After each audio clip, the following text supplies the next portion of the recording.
All right, well, by my clock, it's around 5 o'clock, so we'll get going. I just want to thank everyone for joining us tonight in the fourth of our Special Interest Forum series. Tonight, we're going to talk about inclusive post-secondary education. We have some excellent speakers with us tonight to share their perspectives and their experiences. I'm going to go over some of the logistics to give you a little background. So MI-DDI, for those who don't know, is Michigan's University Center for Excellence in Developmental Disabilities. Our missions here on the screen to contribute to the development of inclusive communities and quality of life for people with developmental disabilities and their families. This is our director, Dr. Sharon Milberger. Normally, Dr. Milberger moderates these sessions. She's traveling as part of coming back from a conference right now, so I'm stepping in for her tonight. So the way this will flow, I'm going to introduce each of our speakers tonight, each of our panel members. And then they're going to share their work, their experiences around the topic of inclusive post-secondary education. And then we'll have a chance towards the end for folks to ask questions. And I'll also have information at the end for anyone who's interested in redeeming the one social work continuing education credit. There's some directions for how you can redeem that at the end tonight, and we'll conclude at 6 p.m. So just a quick background on the series. So we hosted a premiere of the documentary Intelligent Lives at Wayne State University in October of last year. And the film follows 3 young adults with intellectual disabilities, one of whom is Micah, who happens to be one of our speakers tonight. So I hope everyone's had a chance to see the film. If you haven't, you'll see my email at the end of tonight, and you can contact me and I can help arrange for you to see it. There's also I know one screening coming up in Michigan, I believe in a few weeks, and I can provide that information as well.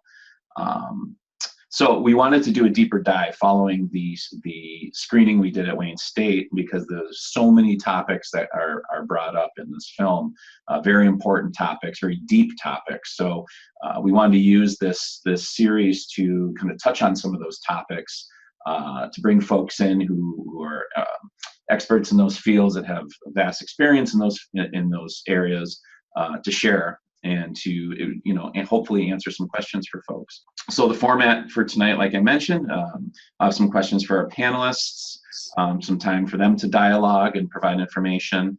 We also have some resources that we'll provide, some websites that people can go to after the session to learn more about the topic. And then a time at the end, we can have some Q&A from our participants as well. Okay. And at any point, if you have a question, I'll be monitoring the participants. There's a raise hand button if you click on participants at the bottom of your Zoom window. Okay, so towards the end when we have our Q&A, if you'd like to ask a question of our panelists, you can click on the raise hand button. All right, so first we have Dr. Theo Ressa from Wayne State. Theo is an assistant professor of inclusive education at Wayne State. His research and courses span the areas of education, equity, and disability practices of transitioning individuals with disabilities, pre-kindergarten through college, and transitional disability and DIS citizenship. One of Dr. Ressa's publications, Treating the Incomplete Child, offers historical examinations of the construction of disability as a category of social exclusion. We also have Dr. Jennifer Coyle. Jennifer she spent the last 15 years advocating for students with disabilities and supporting states to implement transition-focused education programs through many federally funded grants and as a special education teacher in a variety of settings. Dr. Coyle joins us from Western Michigan University. Most recently, in her work, she is leading a collaborative effort in Michigan to build, grow, and implement inclusive post-secondary education options at institutes of higher education for students with intellectual disabilities. Jennifer is currently a senior research associate at Western. And finally, we also have Micah Fiacco-Feldman. Micah is a self-advocate and a teaching assistant, outreach coordinator, national speaker, and pioneer who fights for disability pride, justice, and inclusion. He's part of the first wave of adults with intellectual disabilities who have attended college and has been fully included in school and his community. Micah's disability advocacy has a foundation in the creation of the beloved community and the notion that a community that excludes even one of its members is not a community at all. Micah earned a certificate in disability studies from Syracuse University of Education in 2015. He currently lives in Syracuse, New York, where he co-teaches classes on inclusive education and disability studies. He's an outreach coordinator at the Lawrence B. Tashoff Center for Inclusive Higher Education. In May of 2014, Micah was appointed by President Obama to the President's Committee for People with Intellectual Disabilities, and he, as I mentioned, he's featured in the documentary Intelligent Lives. I'm really excited for folks to share their experiences. So if we could start with Dr. Ressa, I was wondering if you could offer some insight into how individuals with disabilities have historically been socially excluded and how this exclusion is currently being addressed in our education systems, more specifically higher education. I guess just some of the work that you're doing in that area. Once again, I'm Dr. Theo Ressa. I'm a professor here in the College of Education in the College of Education at Wayne State University. So just to start responding to your question, one critical thing that we have to understand that historically, if you look at the history of the United States itself, and this is reflected globally, of course, but if you look at the history of the United States, education of people with disabilities has never been emphasized till late 1975, when the government enacted the Education for All Handicapped Children Act. Before that, access to public education was seen as a privilege rather than a right. And oftentimes it was charity organizations and parents that really did invest in the education of people with disabilities. So by the virtue that it was not publicly mandated, meant that only those who had progressive ideas could invest in the education of people with disabilities. So my work generally has been tracing how history has changed and how that history is informing current practices. But even if we look at the trajectories throughout the years, we are still not at the level we can claim actually that education for people with disabilities and specifically for people with intellectual disabilities is really accessible. It's not accessible in comparison to the awareness of disability rights in the United States. By now, we should be talking about full inclusion of people with intellectual disabilities, just by the virtue that in many countries around the world, most of their inclusive education has been very much informed by the US research and practices, but now they are investing into education of people with disabilities at a faster rate in comparison to the United States, which has been a pioneer in the field. So, but we can still celebrate some of the progress that have been made so far in the United States. In 2008, when President Obama signed the law that allowed people with intellectual disabilities to access federal funds, so they can now participate in different higher education opportunities. We also can claim that there is a lot that has been changed in terms of the perceptions since Shriver started the Special Olympics. That has created a certain level of awareness, and so far we have seen many institutions. Just to give an example, is Jennifer Cole's institution and Syracuse, where Mike, of course, is, and Ohio State, where I went to school. There are some institutions now that have established programs for individuals with intellectual disabilities. So there is progress. However, the rate at which the wheel is turning relatively is not fast enough, and to a certain degree, we see that people with intellectual disabilities are still being left behind in terms of economic empowerment, in terms of academic empowerment, in terms of social and cultural empowerments. All these areas, they make the biggest lot of individuals who are left behind in the society. I guess for now, I'll stop there, but we will be continuing with the discussion as time goes by.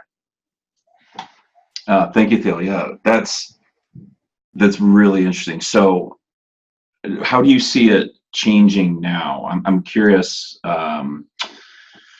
I know you and I have worked on this, around this topic a bit in Michigan, and there are other states who are far ahead, that have multiple programs throughout the state, and then you have other states that are just starting to build this momentum. Where do you think the big push?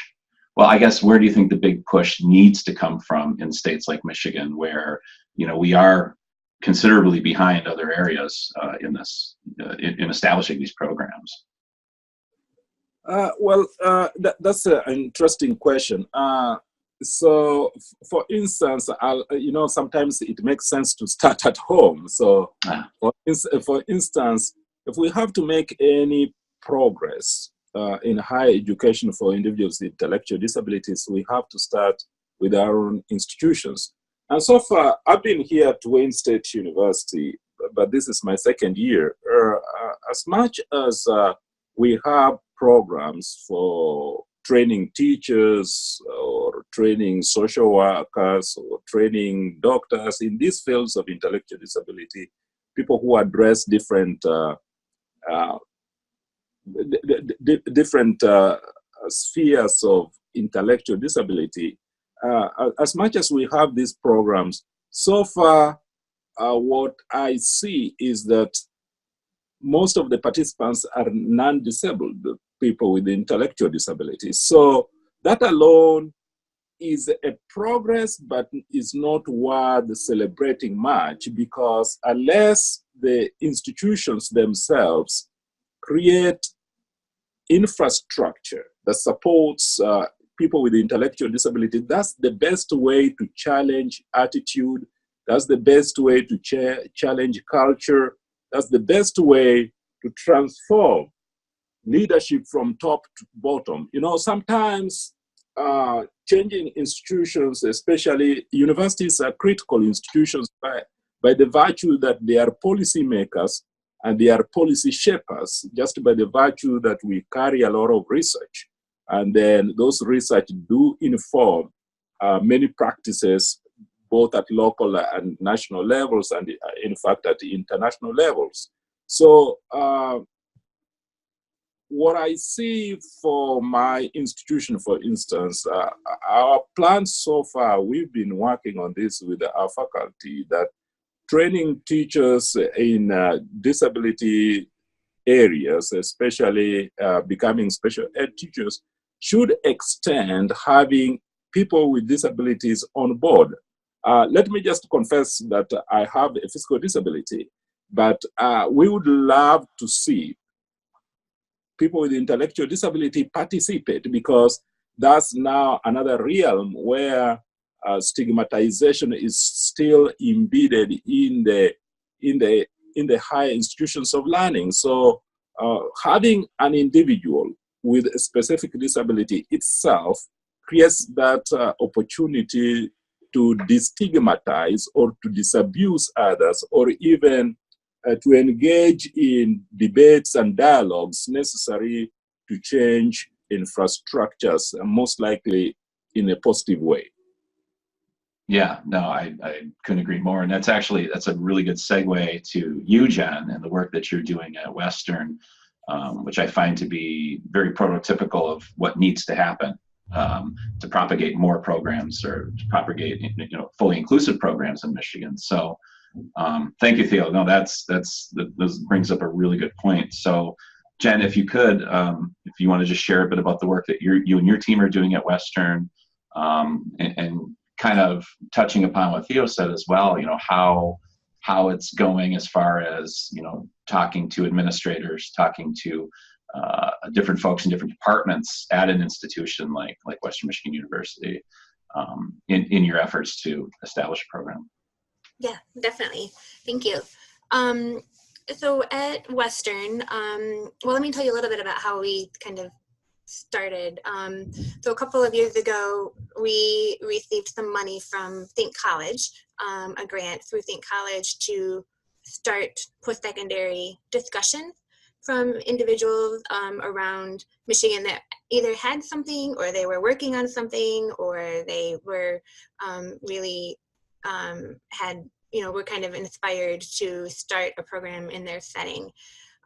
So we had just some informal discussions about what was going on in Michigan, and then since then we've had a strategic planning institute where teams from different universities or schools around Michigan came together with a team and worked through a strategic planning tool, which talks a lot about what Dr. Ray said, that infrastructure. So looking at a post-secondary program from that infrastructure level and kind of that systemic change that needs to happen. And so throughout all of that, we've been working on our program here at Western. And I think ours the push really came from the community. And so the community has really been behind it. We have a strong group of parents that have, students in 5 or 6 years that will be looking for a program and not knowing that this was an option. They're really, excited about that and kind of pushing it from that parent level. But we also have some local community agencies that are definitely excited and ready to support students in a post-secondary program with, funding or federal funding, different ways to look at how to use dollars creatively to either support staff that's running the program or as well as, getting students into the program. So at Western, the conversations have been manyfold, I guess, if you will. So with individuals in the community kind of generating that support. And then also at Western, I've been fortunate enough to be able to meet with different individuals in different departments, but then also with a kind of a tier up we have a provost council. And I was, did a presentation there that was just a lot about the structure and what we were looking to do. And a lot of our program has been modeled after looking at the programs that are happening across the country and, support from Think College. So right now we have a home. So we would be in the College of Education and Human Development, which is great. We've been looking for kind of a place to land for a little bit. So that's been great that we have that on board. And we have a budget proposal on someone's desk to look at. We've been talking with different faculty, different chairs of departments to just kind of hear what the concerns are and to try and be proactive about some of that. So professional development for faculty and staff. So we're creating a culture of learning and support. So that can be supportive of the students, but also of the mentors that we're hoping to have within the program as well. So as I was saying earlier, we're getting closer. It seems like it's been a long time in coming, but we're getting closer and realizing that this kind of thing, as Dr. Reza was talking about too, it takes time to change the structure and to change ideas. But I think having really, for me, those conversations with people has been critical. Just talking about the impact, the why, and that this is something that is important. It's really important for us to do. Right. And one thing I wanted to ask you as well, what have been some of the, I guess, the bigger barriers to getting the program off the ground and developed? And then what have been your biggest, what have been your biggest helpers, I guess? One thing you mentioned is that community support. I know that's critical for building the need, building the awareness. But I guess what have been some of the bigger barriers that you've had to overcome? And I guess how could, so a lot of the folks on this session, participants here tonight, work in different areas, different fields. Some are parents, advocates, and so on. How can those folks help to build that culture, build that sort of looking for the desire, the need for it? Yeah, yeah. I think some of our biggest barriers is the why. Why is, having a conversation, a real deep conversation about why this is necessary. And sometimes those conversations happen 1, 2, 3, 4 times before the impact of that can kind of set in. I think another barrier for us in particular at Western has been figuring out how to fund it.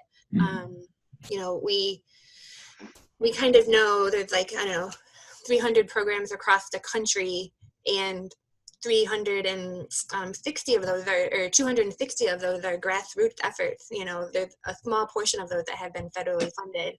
And so the grassroots effort is definitely the trend and the momentum, and that's what we would be. So just really trying to think about how to fund it, and being creative. And so that's where some of the partnership with agencies and, looking for small grants, local grants, to either provide scholarships or things like that. I would say that has been a barrier and probably will continue to be for a little bit until we, kind of get off the ground. So looking at that. And then I think probably the biggest one is just convincing people that this is the right thing to do. And the community has been really amazing. I have a group of kind of a steering committee that I just kind of give them plugs every once in a while, knowing who they kind of run into, like their crowd of people, their crowd of influence that they would run into, and having them, drop a little bit of information in people's ears, and just to kind of get the word, and people are talking about it, and the momentum is building in that way, which is really, that's that kind of grassroots idea, right? So people are talking about it outside of me coming in and doing a presentation, which for us has really kept the momentum going. Right, yeah, and you mentioned the funding, and that's been one where I know I get questions from parents pretty consistently. How can we pay for this? How will it affect Social Security income, that type of thing? And those are big questions. And just a little background for those on the session that aren't familiar with Think College. Think College is the national go-to entity for, they're the ones who started the initial round of grants that funded the startup of many of the inclusive programs at colleges around the country. They continue to be a huge help for us here in Michigan as well. As Jen mentioned, you mentioned the institute that we had last summer, where folks from different universities and different agencies came, and really, I saw that as almost a think tank. It was really nice because everybody brought their ideas to the table of how we can grow these programs in Michigan. And so I guess one last question for you, Jen, would be if you could kind of just briefly touch on just some of the other efforts around the state, since I guess I could too, but I'm going to ask you because we work with so many people around the state, and some of the other programs that are kind of starting to blossom, starting to build. If you could comment on that, because I know one question I get is, we live in the Lansing area. Are there any programs in the Lansing area? Or I live in the UP. Is there anything for my child up here? Right. Yeah. Right. Yeah, we Mary Ruth is on here from GRCC North Hook Academy. I know they're growing, looking at expanding what they have going on there, which is fantastic. There's programs at Hope and Calvin College. Those are 4-year programs, but very, students with intellectual disabilities are on campus. Their programs, particularly Calvin College, their program is growing. They have, different cohorts every year. Michigan State University is kind of in the same spot that we are here at Western. They're in the approval process. And so they're looking at, I believe, having a soft or a start in 2020, the fall of 2020, and they will be a residential program, which it definitely sets them apart from the current, so Hope and Calvin college. There are students that are in the programs live off campus. It's not controlled by the college. We in Western, our residential piece would be like phase 5. So that Michigan State is starting with that is impressive. Saginaw Valley State University by Saginaw has a couple of students enrolled, and they have had a couple of students enrolled for the last couple of years. Their model is unique in that the mentors and the support for the students are kind of hand selected by parents and used Medicaid dollars to support those mentors, which is great. It's really interesting actually when you look at the different models. Everyone has a way that they're doing it a little bit differently, and they have a different specialty as far as how they're supporting their students that are on campus and what the outcomes look like. And then finally in Traverse City, Northwest Michigan College, they are taking a little bit of a break from growing their program because they've run into some staff capacity issues, but they are they have a current program that supports students with disabilities in their career and tech ed portion of their campus, and that's still very much up and running as far as looking at something that's more inclusive across the campus. They're still working on that. Right. Myra, I'm just going to answer the question that popped up. Oh yeah, I was going to say, go ahead. Myra, we have a fledgling website that has some of the information on it about the different schools, but I'm also happy just to kind of type that up and give content or contact info and send it to Mike, or I can put my email in the chat and feel free to reach out to me. That would be fine. Sure. Yeah. Myra asked in the chat, is there a place where we can find a list of the colleges with programs in place for students with disabilities? I always send people to Think College. They have a college search piece of their website where you can search programs around the country. And all the ones that are established in Michigan that Jen just mentioned are on that list as well. But please feel free to email Jen as well. This is a good segue to you, Micah. We can talk about, and thank you, Jen. That is really good information. But and Micah, we talk all the time about your experience at Syracuse, and that's to me one of the exemplary programs, one of the exemplary inclusive ed programs. So I was hoping you could talk a bit about your personal experience as a student in higher education. I guess now as an instructor in higher education as well. So you've been on both sides of that. So if you could just share your personal experience. I know a lot of folks that are on saw you in the Intelligent Lives documentary, so they have they're somewhat familiar with your story. So yeah, if you could just talk about that. Sure. Yeah, I am on. Yeah. I moved from Michigan to Syracuse in 2012, and I currently teach and work at Syracuse University as a teaching assistant, and I help do and I help do outreach for the Tayshaw Center, and I help on table for our program, and it's a great program for students to come to our program and learn about how to take classes, how to work. We have like 110% of like a couple of months ago, I think we found out that our since we started our job part of our program, we have 110% of people that have jobs since they graduate from our college program, and it is a big question about how to pay for programs, and like every state is different, but our state we have a self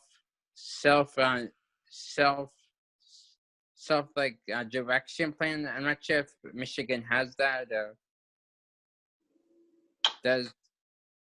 Yeah, I'm not sure. I know, but that's a good point, right? The funding in Syracuse, because I remember seeing a presentation years ago done by the folks at Syracuse about how they had their funding braided so that people were able to have it paid for in different ways, right? Yeah, and it's great that I like it's like every budget, every like and anything is every state is different, but our state lets them pay for classes, lets them pay for like peer mentors to like we have a peer-to-peer program through our program, but that's like a separate thing. We have peers that help them, and then we have other people that come to class with them that pays through like their through like their budget and stuff, and it saves them money, and yeah. Very cool. Can you talk about maybe like what were some of the classes that you took when you were in the program there?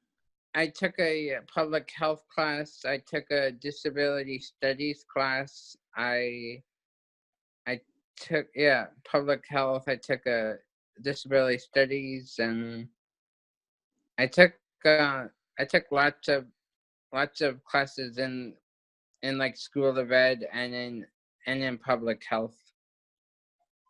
What were your favorite classes? I like the disability studies because I could learn more things that I have learned before, but it was great taking it and hearing like things that hearing things that I haven't heard about and stuff. Well, that's interesting now. So you're teaching. You want to talk about the class that you're teaching? Yeah, I teach a disability studies class, and I teach I teach an education class that we train our teachers that are going to be teachers. Each week we talk about a different disability, and it's a great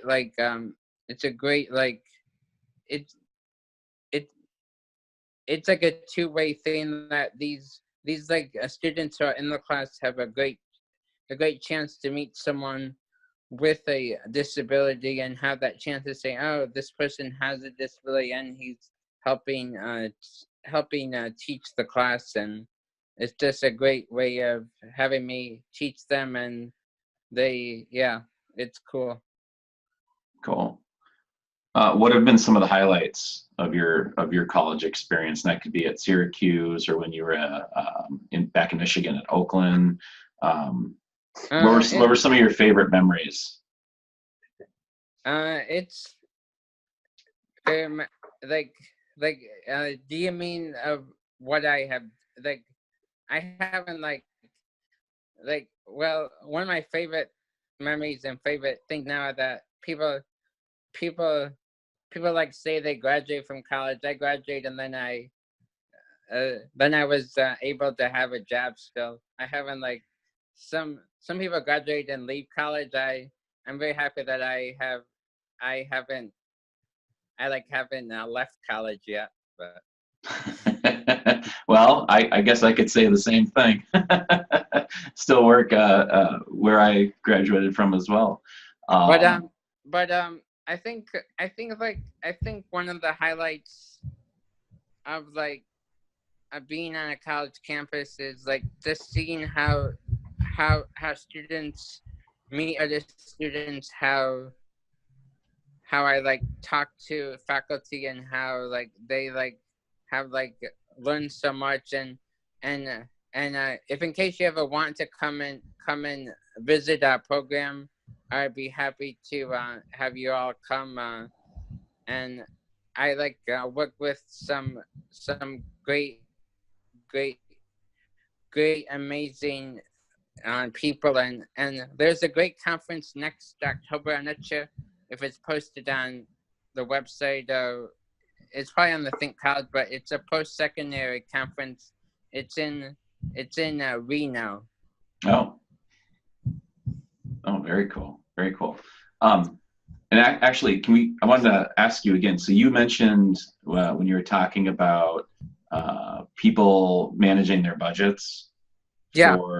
So Amy from our office, from MI-DDI, mentioned self-determination. Is it similar? Is the system there similar to how self-determination is in Michigan, where people are have the options for people to direct their own budgets to manage? Yeah. I could talk if you want. I can talk.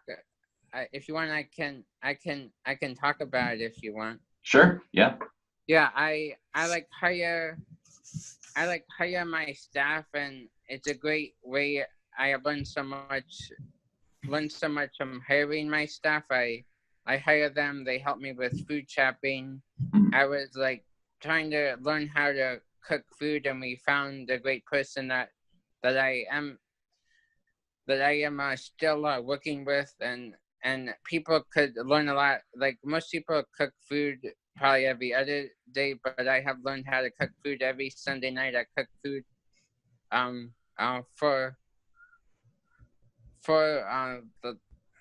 my whole week, my lunch and my food for the week. And it's just, I have learned how to hire people, and we had just a great time. I'm going to a play next Saturday with one of my friends and staff, and it's great being by a college campus and hiring great staff that help me grow and learn. And I have ran two 5Ks, and it's just a great way of being with hiring people. And yeah. Well, I want to ask all three of our speakers to just maybe for some kind of final comments, what advice you would give, for example, to a family or to an individual who's looking to attend college. What's the best advice you would give them as far as getting started with that process? And feel free to jump in.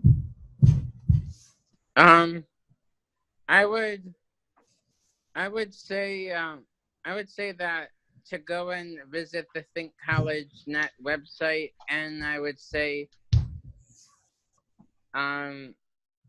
talk to your family and your circle of support, and talk to people that will help you with helping with your college programs and helping you grow and learn. Great. Yeah. Great advice. And make sure people watch college basketball. Mike, this is Jennifer. I think from my perspective, I've had lots of conversations recently with parents about what their young adults are doing in high school that's getting them ready to be in a post-secondary program. And I think those conversations are really powerful to talk about the option, that it's an option, and that students are identifying what their post-secondary goals are.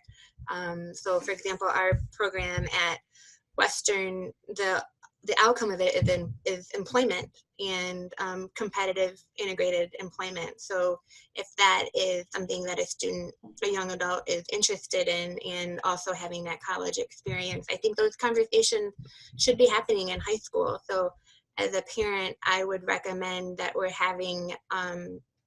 pushing those conversations at those transition IEPs to talk about what the options are, what that could look like. Because what I'm hearing is that, and because it's a movement in Michigan, but it's happening slowly, but it is happening. But what I'm hearing is that the information is not out there yet about that the trend is coming. And so being able to take that information back to a transition IEP and say, hey, this is happening, and we want to know more about it and how we prepare our young adult in high school for that. Right. Yeah. Talk to your teachers. Talk to your child's teachers. Talk to the school administrators. Let them know what's going on. Right. Yeah. Let me just add also some observation. First of all, thank you, Micah, for sharing your perspective. In fact, Right now, my students are using What Matters. They are analyzing it online. They have a discussion board going on. So they are working through the book right now. So, so it's great to hear from you. Secondly, let me also second what Jane has said in terms of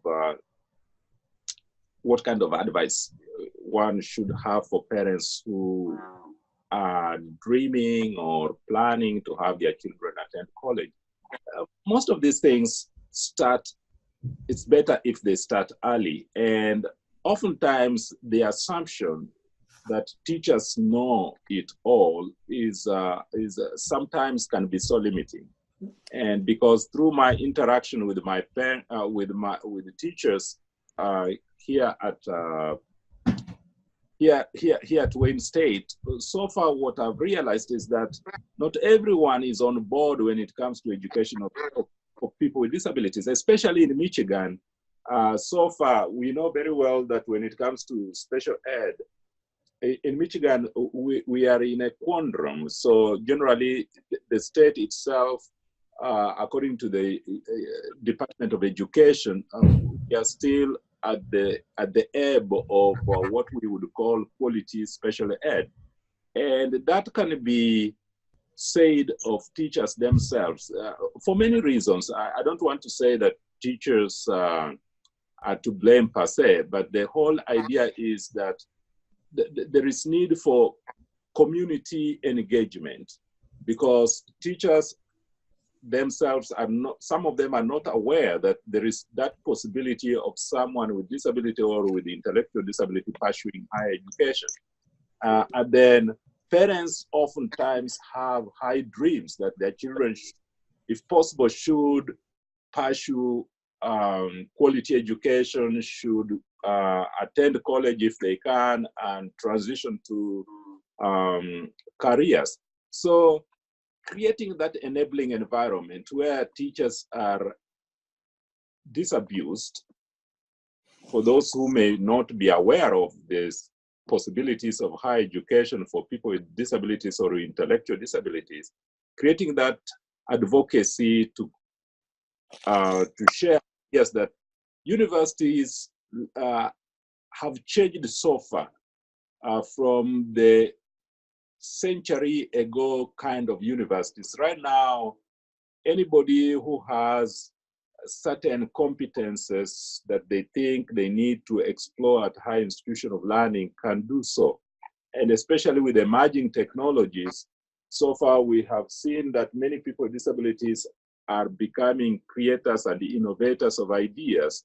So as a professor and a researcher in disability issues, my argument is always that we've been part and parcel of research by different scholars, different researchers, and it's high time for us now to be not just be people who are being researched on, but participatory researchers. And if we believe in that participatory research, then there is possibilities of having people with intellectual disabilities joining our institutions of higher learning and being paid by the institutions of higher learning just the way professors are being paid. So it's all about, if you are a parent of a child with an intellectual disability or any kind of disability, it's important that when structuring IEPs, the goals are so clear that, well, this is my child's interests, these are my child's preferences, these are my child's potentials, these are my child's actual abilities right now, and how do we build on the strengths and bridge the gaps to help the child make positive growth and development every step forward, so that they can attain the required skills and knowledge to transition to college. So besides a child acquiring skills and knowledge, knowing the resources and where you want your child to attend is also critical. Now, Jane has just given an example of various institutions that provide programs for people with disabilities and intellectual disabilities. So, for instance, if you plan your child to attend Wayne State, there are many programs for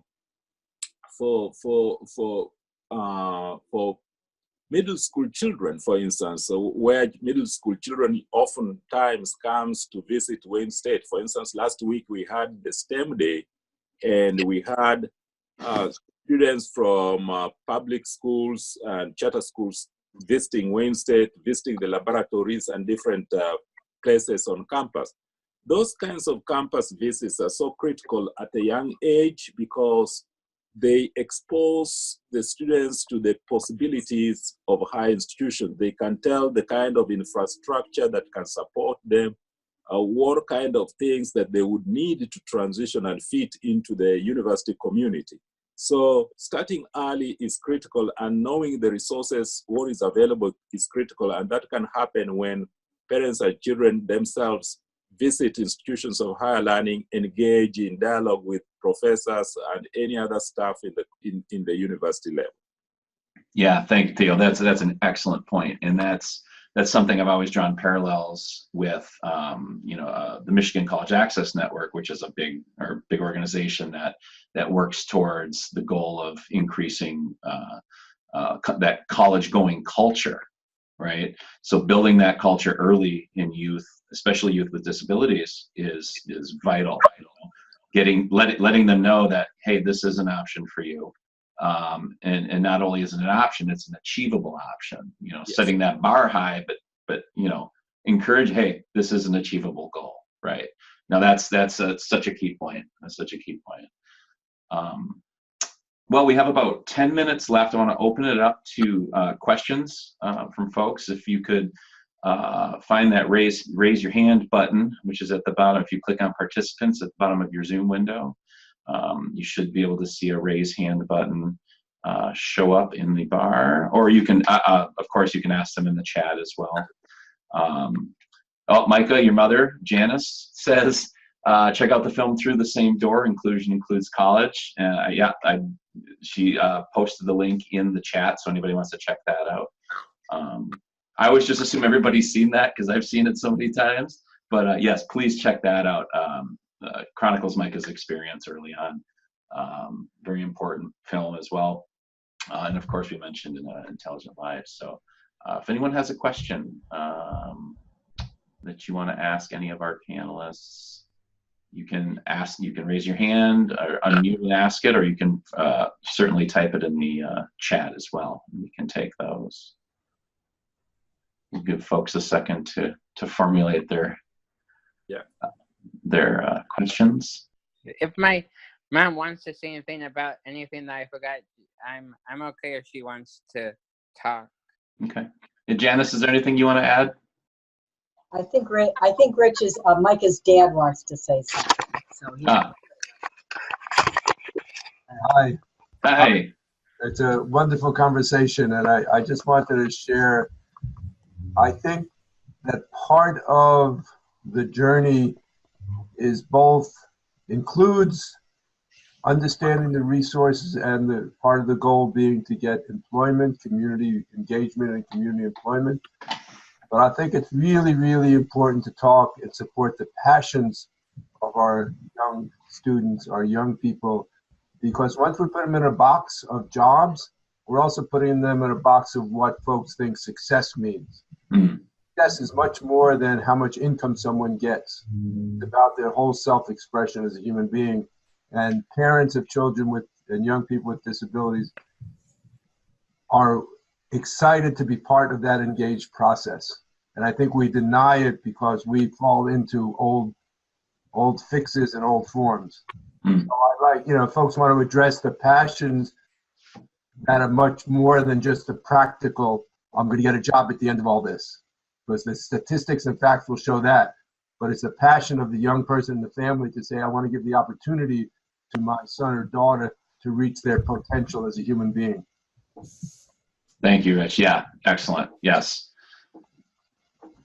I agree. And I think it goes back to what you were talking about as well, Theo, about that full experience. We have one question in the chat. We'll do this question and then we'll wrap up. I have a few things to get to. Myra asks, has there been any work, and this is for all of the panelists, has there been any work toward changing our segregated system of teacher education in Michigan? It seems like we will never make good headway toward full opportunity inclusion as long as teachers are identifying as quote unquote general education or quote unquote special education teachers. Well, you can, if people want to ever come to Syracuse, we have special ed and general ed, and you can get your both things in the same like college of special ed and general ed if you want to come to our college at Syracuse. Great. Well, yeah, I don't know. Mike, are you done? Yeah. Okay, so I guess, yeah, that's one of the conundrum that institutions of higher learning are in right now, in fact, including our college itself, because we have two programs running parallel to each other. We have Inclusive Ed program for general ed teachers and special ed teachers. This is just one course that general ed teachers and special ed teachers take. And then we have special ed program. And the challenge we are experiencing right now, and it will take a lot of time for us to dismantle this structure. That's what we are trying to do. But the challenge we have right now is we are operating through different prisms. One, within the disability rights movement, which believe in the empowerment of people with disabilities. And in that context, we tend to teach general ed teachers to prepare them for a variety of scenarios of working with diverse communities. So that's what we do. But this is only a one course that general ed teachers take. At the same time, we find ourselves imprisoned by the special ed structure. For instance, in Michigan, we have to work within the structure of the MI-DDI. So we have to train teachers in categorical areas of disabilities. And you cannot get any certification without emphasizing that you've taken certain credits in specific category of disability.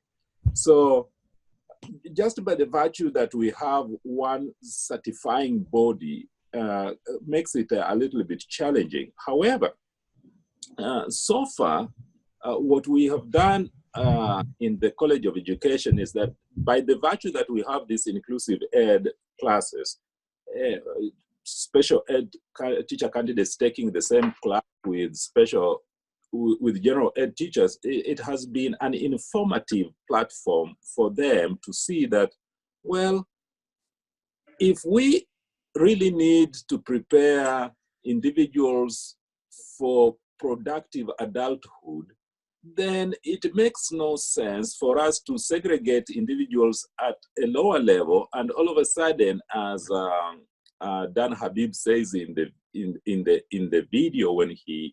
video, including Samuel, all of us.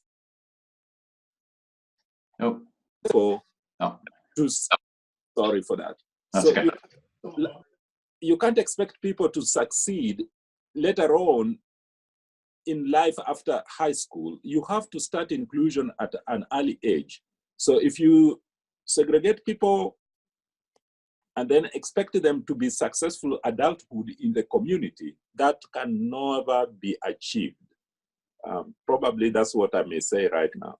Yeah, no, thank you. I think that's a perfect way to wrap up tonight. I'm going to share my screen here for a second with some information for folks. These are some resources that we have together. By no means is this comprehensive, but these are some of the main resources that I know I've used and folks have shared with me. I'm going to send these slides to everyone who is on tonight. So if you're frantically writing down these URLs, please stop. Don't do that to yourself. But there's some things here. Think College, which we mentioned tonight. AHEAD is Association for Higher Education and Disability. And there's some really good links here. And the intelligentlives.org, they have a wonderful resource library as well. And for those wondering, so to redeem the One Social Work CE for tonight, I'll leave this slide up here while we wrap up. You can take a picture of it with your phone, screenshot it, but like I said, I'll send these slides out to you as well. So this is the process you'll need to follow to redeem your CE. And I really just want to take this time as well to really thank our panelists tonight, Micah, Theo, and Jen. This has been wonderful. I wish we could, I hate to stop the conversation because I feel like we're just getting started, but we'll have to do another one sometime as well. I just want to thank you all for sharing your knowledge, your expertise, your experiences. And if it's okay, if folks can contact you after tonight if they have questions. Yeah. Yeah, great. Absolutely. So my email is down at the bottom here. If anyone would like to get connected to Micah, Jen, or Theo, of course, if you have their emails, you can contact them directly, or you can contact me and I can put you in touch as well.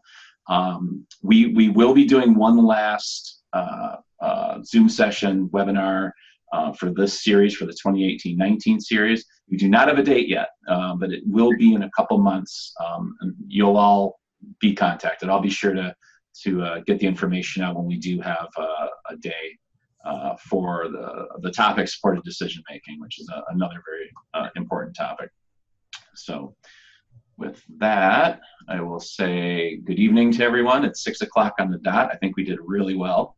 Thank you all. Thank you all for joining us. Thank you, Micah, for joining us from Syracuse. You're welcome. And Jen from Kalamazoo, and the rest of us from wherever we are. So everyone have a wonderful evening. Oh, I'm sorry, final note, this session is recorded.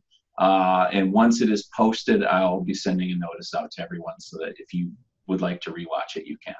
It'll be hosted on the MI-DDI website. Okay. Sounds Thank good. you all. Thanks. Thank you. We'll talk to you all soon. Have a good evening.